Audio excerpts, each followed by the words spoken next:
Coba kalian bayangkan ini, di tahun 2019, sorotan dunia sepak bola bukan lagi tertuju pada Ronaldo atau Messi. Kali ini mereka duduk sebagai penonton saat seorang bek tengah merebut gelar pemain terbaik UEFA dari tangan para raja sepak bola. Nama itu adalah Virgil van Dijk.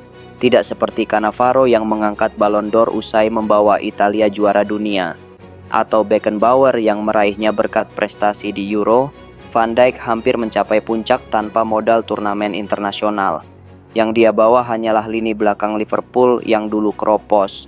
Diubahnya menjadi tembok baja dengan catatan nirbobol terbaik dalam sejarah klub.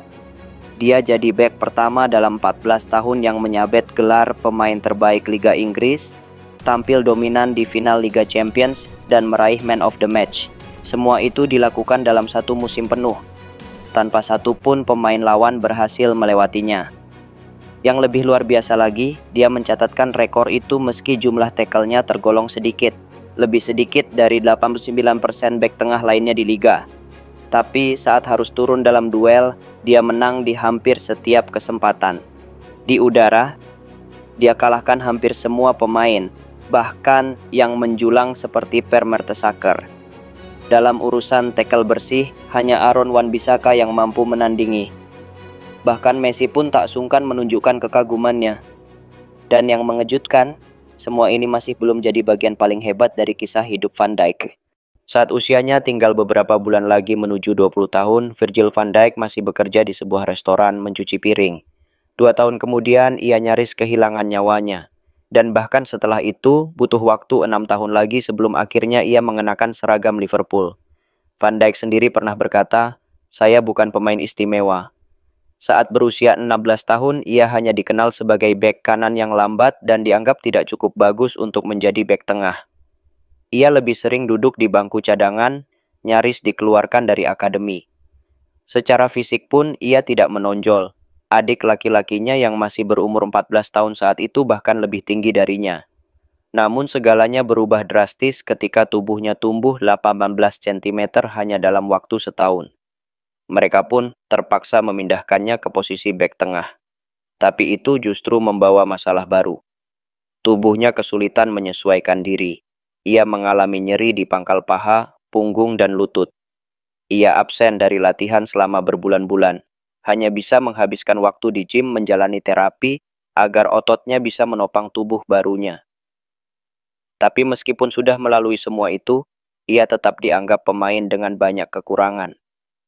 Klubnya bahkan terang-terangan menyatakan tidak akan memberikan kontrak kepadanya, padahal mereka sedang berjuang keluar dari zona degradasi, dan bek tengah utama mereka setahun kemudian malah diskors karena pengaturan skor dan akhirnya pensiun. Van Dijk begitu tidak diperhitungkan di akademi sampai-sampai pelatih tim utama pun mengaku tidak tahu siapa dia. Itulah masa di mana ia harus kembali memakai celemek dan mencuci piring untuk menyambung hidup. Untungnya, saat Van Dijk memainkan musim terakhirnya di akademi, datanglah Martin Koeman, ayah dari Ronald Koeman, yang melihat potensi tersembunyi dalam diri Van Dijk. Ia membawanya ke klub barunya secara gratis, dan dari situlah segalanya mulai berubah. Ketika para staf pelatih ditanya tentang dirinya, pelatih pertamanya langsung berkata bahwa semua pencari bakat telah melakukan kesalahan besar. Sejak awal mereka salah menilai, mengira gaya main Van Dijk yang tampak effortless sebagai tanda kemalasan. Padahal, kenyataannya berbeda jauh. Setelah beberapa bulan diberikan waktu istirahat, akhirnya Groningen memberinya kesempatan. Tepatnya di bulan Mei, Van Dijk menjalani 4 laga pertamanya sebagai pemain pengganti. Itu adalah debut profesionalnya di usia 20 tahun. Dan pada pertandingan terakhir musim itu, Groningen tertinggal agregat 6-2 dengan hanya 45 menit tersisa di babak playoff perebutan tiket Liga Eropa. Dalam kondisi terdesak, pelatih mereka mengambil langkah nekat, menempatkan Van Dijk sebagai penyerang. Hasilnya luar biasa. Tak butuh waktu lama, ia mencetak gol lewat tendangan bebas. 7 menit kemudian, rekan setimnya menyarangkan gol spektakuler. 2 menit setelah itu, Van Dijk kembali mencetak gol, melewati kiper dan mendorong bola di antara kedua kakinya. Lalu di detik-detik akhir pertandingan, mereka menyamakan kedudukan.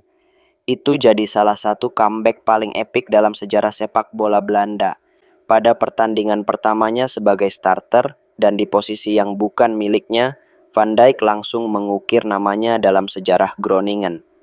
Walaupun mereka akhirnya kalah dalam adu penalti, kini semua orang tahu Van Dijk pantas mendapat kesempatan lebih.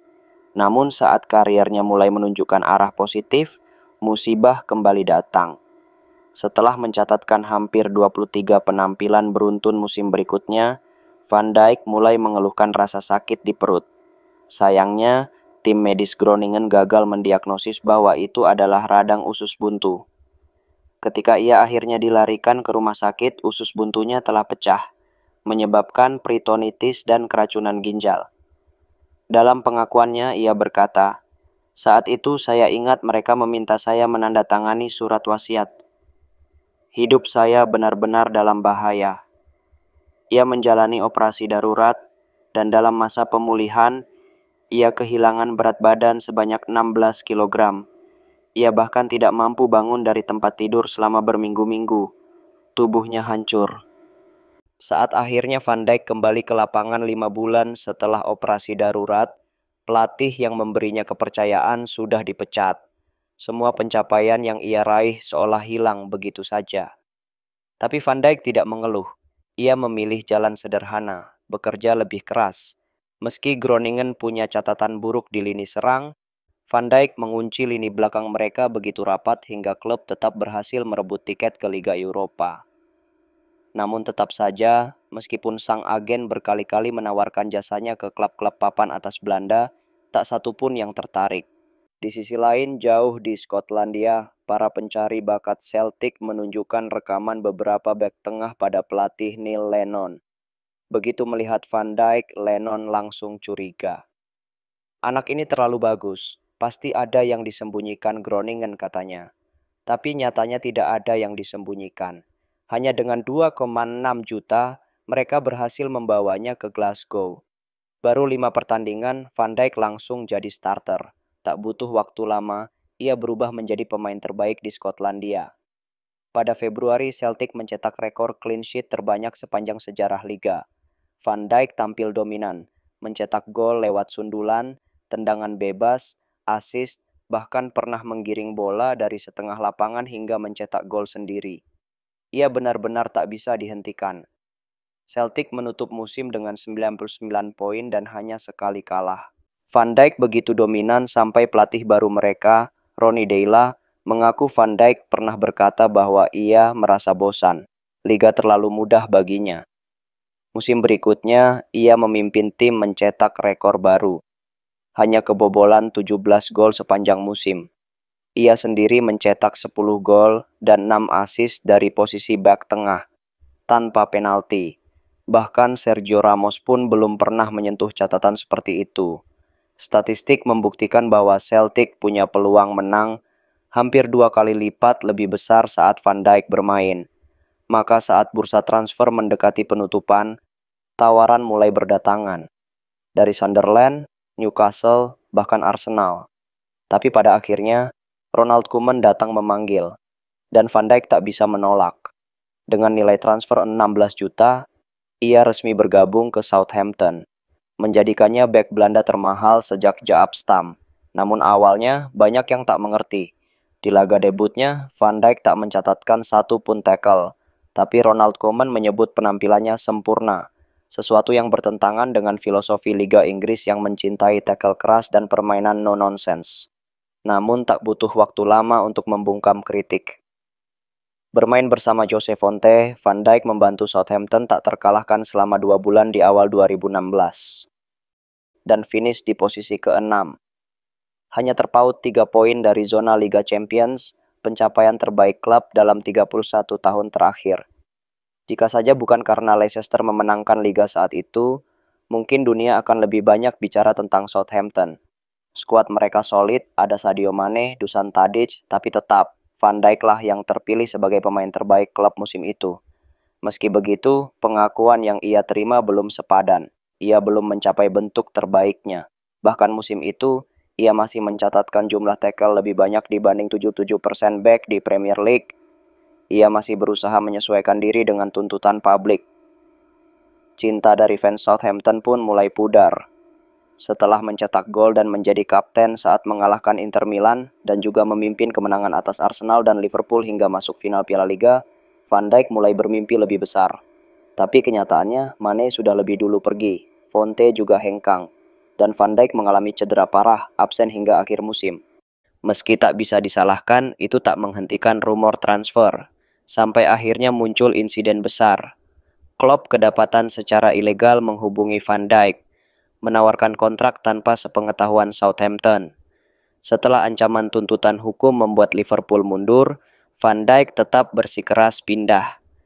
Ia mengajukan permintaan transfer, bahkan mogok bermain, padahal baru saja menandatangani perpanjangan kontrak 6 tahun.